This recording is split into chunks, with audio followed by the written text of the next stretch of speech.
The whole of Lincolnshire is rightly proud of Bomber Command. RAF Scampton takes its name from this village.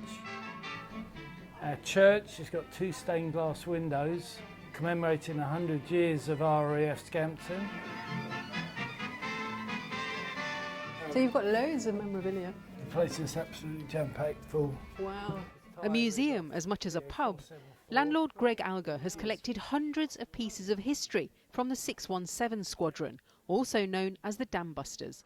Why is it so important to you to preserve this heritage? Dad and Grandad fought in the Second World War. They're both in Bomber Command, both their crew. But Mr Alger fears that heritage is now about to be destroyed. If you lose that runway and you put containers on it, that's like putting containers on Wembley Stadium. You just wouldn't do it, would you? This is the runway he's referring to.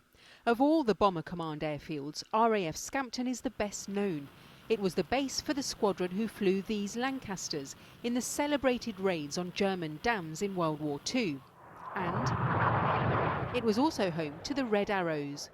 But this huge base, 800 acres, was closed as part of MOD cost cutting. And now the government wants to use part of it to house 2,000 people who are seeking asylum. Scampton to the RAF is like Portsmouth, the Royal Navy. There's so much history here.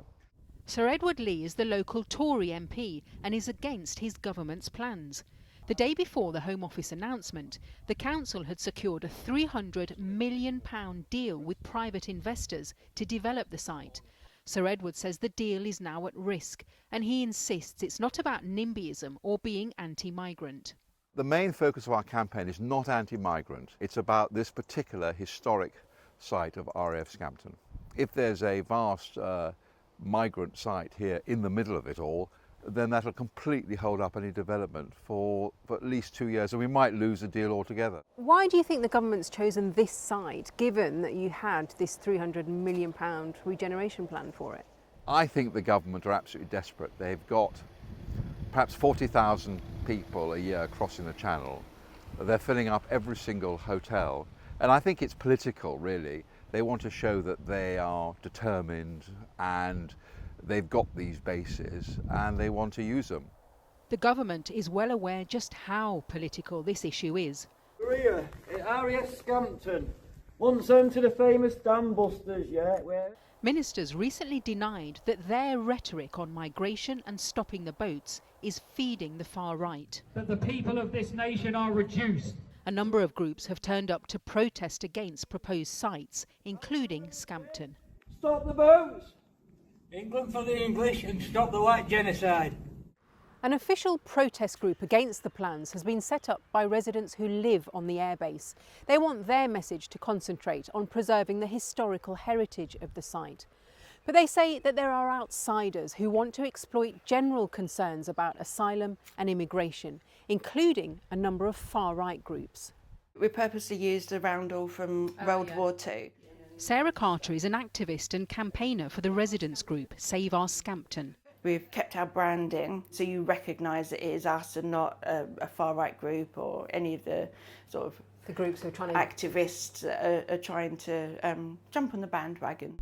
Mrs Carter says they're a close-knit community.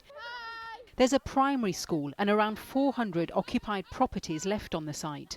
Of these, around 100 are military personnel, the rest privately rented or owned. I love living here. It's an amazing little community and everyone looks out for each other. Some residents are concerned, they say, about the prospect of mainly young men being housed behind the fences which Mrs Carter can see through her window.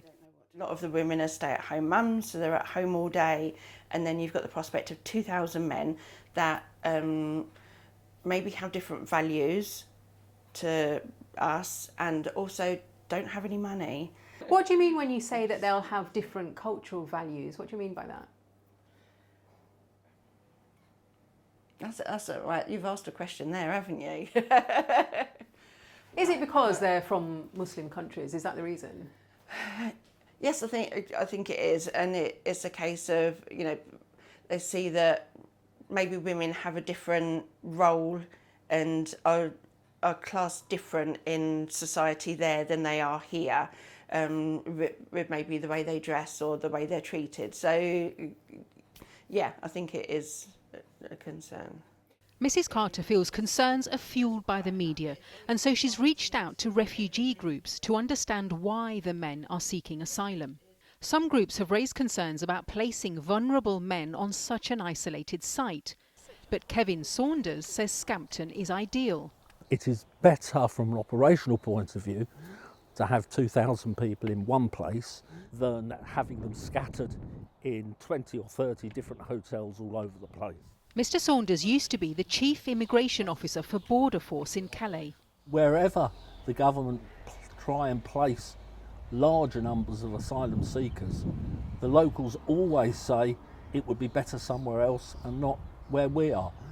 Do you think it's the fear of the unknown? I think it's very much the fear of the unknown. I'm quite sure at the end of 2 years, people will wonder what the fuss was all about. But for now, that fuss looks set to go on. The first asylum seekers are supposed to be moving here in August, but the Home Office is facing a legal challenge. They told us that these bases are more suitable than hotels and that they'll work with local services to manage any impact.